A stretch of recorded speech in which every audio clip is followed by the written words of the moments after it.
Many thanks for joining us on the Aso Briefing. Today, I am Joy Annie. Our top stories. Education Minister Alausa says President Tinubu has delivered almost 100% campaign promises. WAEC warns examination malpractice strengthens credibility of certificate. An FCTA urges adherence to use of new bus terminals. And on business, United Nations report places Nigeria foreign direct investment on 148% despite Africa's investment decline. You're on to Aso Briefing, and we are live on DSTV channel 392, also on Star Times TV channel 127 and Free TV channel 507. We are also on the UHF band on channel 38. Now let's take you through all the stories. The Minister of Education, Dr. Maruf Tunji Alausa, says President Bola Tinubu has delivered on almost 100% of his 2023 campaign promises, stressing that the country is witnessing tangible changes under the Renewed Hope agenda. He stated this in Abuja while receiving the outcomes of the 2025 Nigeria 2050 Child Foresight Analysis implemented by the Office of the Vice President with technical support from UNICEF. The minister highlighted education reforms as key evidence of the administration's transformation, citing the Nigerian education sector renewal initiative, increased investment in technical and vocational education and training, STEM education, teacher quality, digitalization, and efforts to reduce the number of out-of-school children. He said the government was repositioning TVET to equip young Nigerians with practical skills for employment, entrepreneurship, and national development. Alausa also disclosed that the federal government was expanding access to medical and nursing education by increasing training capacity in existing technical and teaching hospitals, federal medical centers, and specialist hospitals. According to him, the initiative is aimed at addressing skills shortages, reducing pressure on young Nigerians seeking opportunities abroad, and providing more Nigerians with quality professional training at home. While the minister further stressed that the importance of reliable data in education planning, noting that government was moving away from assumptions and historical estimates. He said more than 1 million children has been removed from the streets into the school in the past 2.5 years, while the Digital's 2026 annual school census has recorded participation for more than 56% of public schools and 41% of private schools. He says the child foresight analysis would complement ongoing education reforms by promoting long-term planning, future literacy, skills development, and integral equity.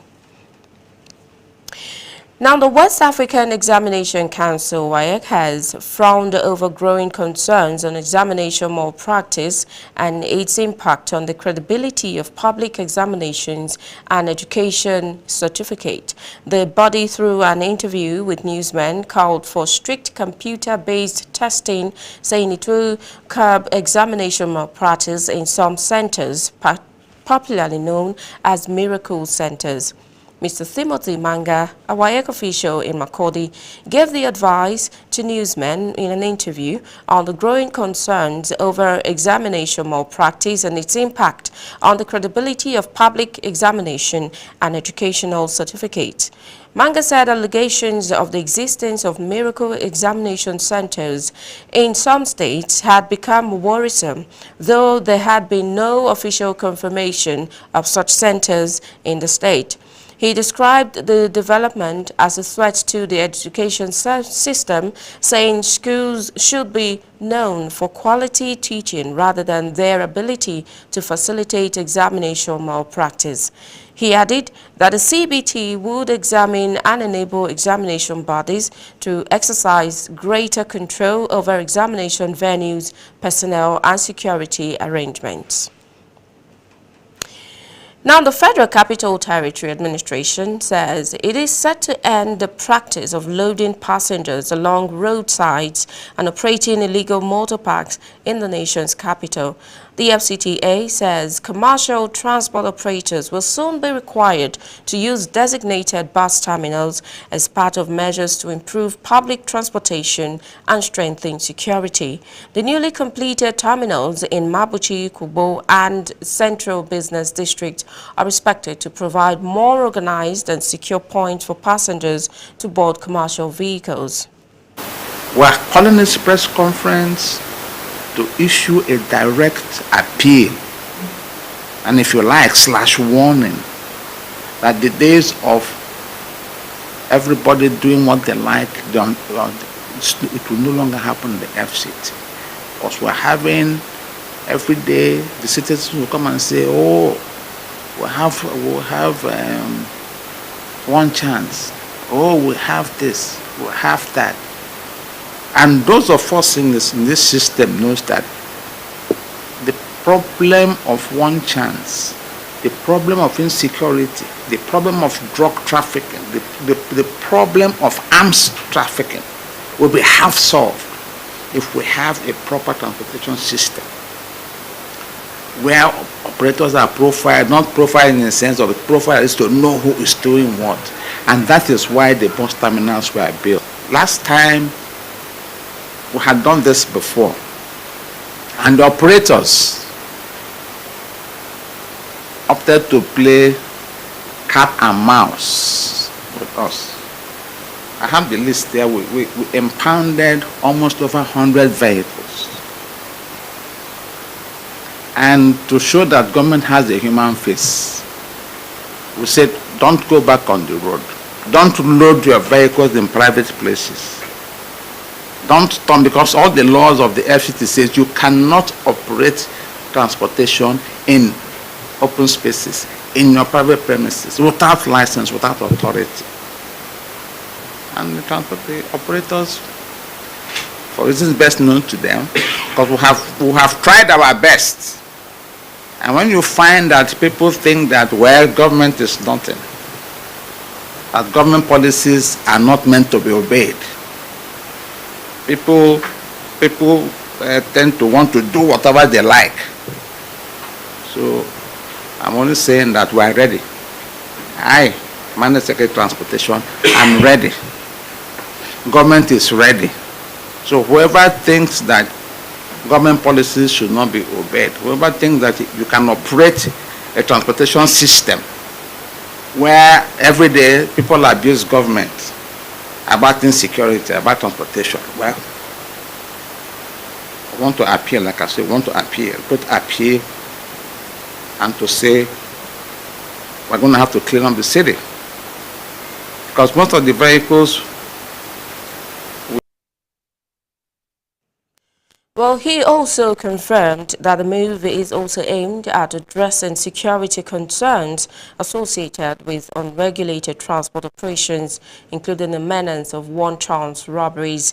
As the administration says, the enforcement will help bring greater order to the city's transportation system while improving the safety and convenience of commuters. Now, the Nigeria Police Force says it has recorded a significant breakthrough in the ongoing investigation into the murder of His Royal Highness Eze Barrister Paulinus Ekweme Ochia I of Ochia Kingdom and 5 others on Ohaji Egbema, Imo State. Force spokesperson CSP Anyete Okon Edem Iniedo, in a statement on Saturday, said following actionable intelligence, operatives of the Special Tactics Fraud and Squad Force Intelligence Department, the STS-FID, conducted a series of operations between 2nd and 6th August 2026, targeting members of the criminal syndicate allegedly linked to the incident. CSP Iniedo disclosed that the operation culminated into the early hours of 6th August 2026 when operatives located the hideout of a suspected gang kingpin identified as Ojogu Eluma Martin alias Acid in Ohaji Egbema. Now, according to him, the suspect engaged the operatives in a gun duel and sustained injuries during the encounter, which subsequently led to his death, adding that the 1 AK-47 rifle, 3 magazines, and 56 rounds of 7.62 mm live ammunition were recovered from the scene. The first spokesman further disclosed that the suspect was identified as an alleged leader of the criminal syndicate linked to the attack of 10th April 2026, in which the monarch and 5 others were killed along the Asa Awara Road as Haji Egbema while returning to Owerri. He noted that 4 suspects had earlier been arrested in connection with the incident, while 2 others reportedly died during previous encounters with the police. The statement maintained that following the latest operation, efforts have been intensified to apprehend other fleeing members of the syndicate, establish the full extent of their involvement, and recover further operational intelligence and exhibits. Now, the National Drug Law Enforcement Agency, NDLEA, says it has arrested 30-year-old businessman Joseph Cyril at Enugu's Akanu Ibom International Airport. Cyril was intercepted attempting to board an Ethiopian airline flight to Italy, where he subsequently excreted 98 ingested wraps of cocaine weighing 1.510 kilograms. Now, according to NDLEA, spokesperson Femi Babafemi, Cyril ingested the drugs at an Oka hotel after arriving from Italy on July 13, 2026. The suspect confessed he agreed to traffic the consignment for 3,500 euros to fund his family's relocation to Germany. Now, according to the statement, the suspect claimed he had been doing business in Italy for years before agreeing to traffic the drugs consignment for a fee of 3,500 euros to raise money to relocate to Germany, where his family is based. Now we'll take a pause now, and when we return, Aso Briefing brings you business and more stories. Do stay with us.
And thanks for staying there. You are watching Aso Briefing. We are live on DSTV channel 392, also on Star Times TV channel 127 and Free TV channel 507. We are also on the UHF band on channel 38.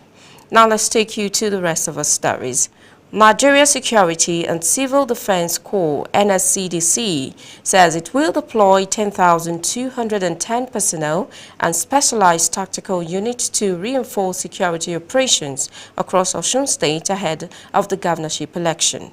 The Commandant General, Professor Ahmed Abubakar Audi, in a statement via the National Public Relations Officer, Babawale Afolabi, said the deployment, which commenced on Monday, was part of the core effort to ensure that voters, electoral officers and officials, observers, journalists and residents participate in the electoral process without fear or intimidation.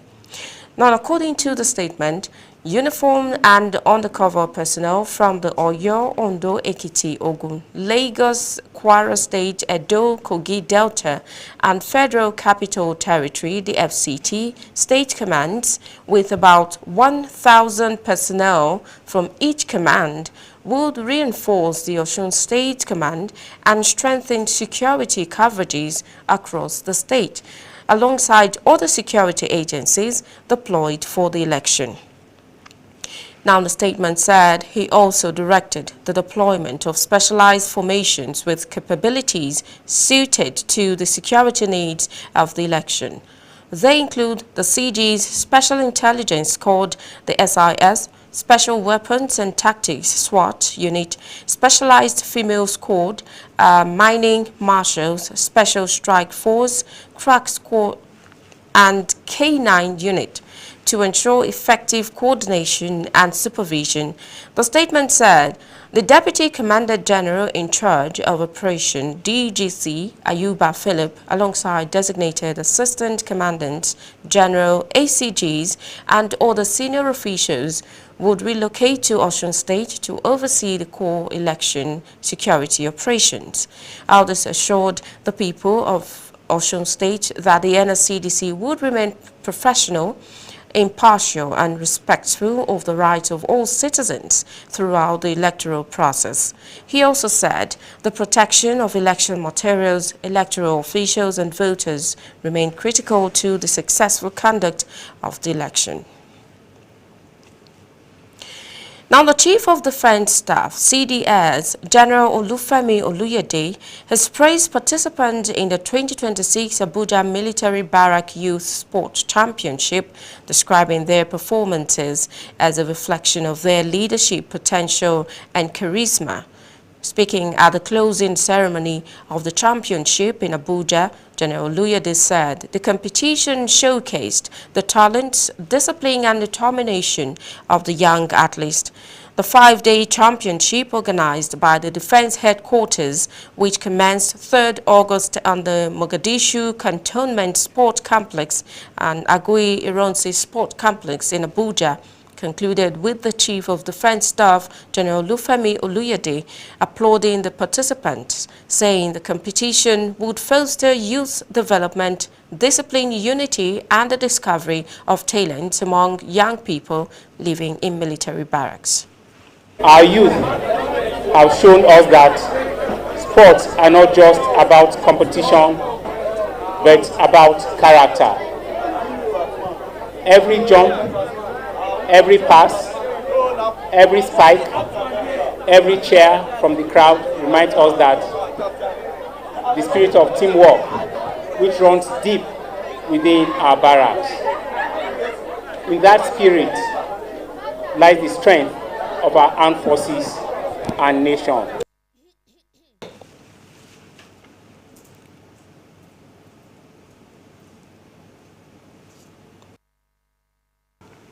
Speaking on behalf of the champions, Abdul Fatai Omale, who expressed appreciation to the organizing committee for putting together the competition, acknowledged that the tournament was highly competitive but expressed gratitude to his team for emerging victorious. I will say glory to God, God Almighty, for not that we are perfect than our opponents, but God gave us this victory and I'm really overwhelmed. I thank God. The championship featured 8 teams competing in the men's football category and 4 teams in the women's category. At the end of the championship, Longwe Barracks took the day as overall champions with 2 gold, 2 silver and 1 bronze medal, making a total of 5 medals, while Mogadishu Cantonment took second with 2 gold, 1 silver and 1 bronze medal. Now, the Naf Valley Base secured 3rd place with 1 gold and 1 bronze medal. Mambila Barracks followed in 4th place with 1 gold medal, while Nigerian Navy Base Barracks finished 5th with 1 silver and 2 bronze medals. General A.O. Azazi Barracks completed the top 6, placing 6th with 1 silver and 1 bronze medal.